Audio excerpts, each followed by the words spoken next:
Kita ke sorotan lain, Saudara. Menko Polhukam Mahfud MD mempertanyakan alasan MK begitu lama memutus gugatan batas minimal usia Capres-Cawapres.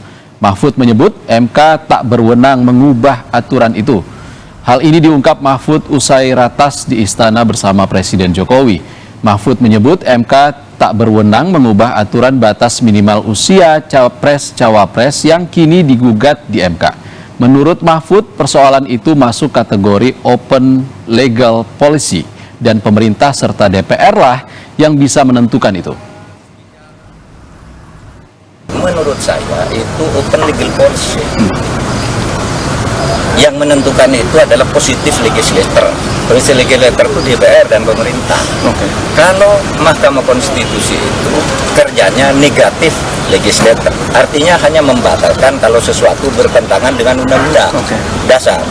Tapi kalau hanya orang tidak suka dan sebagainya, itu tidak pantas.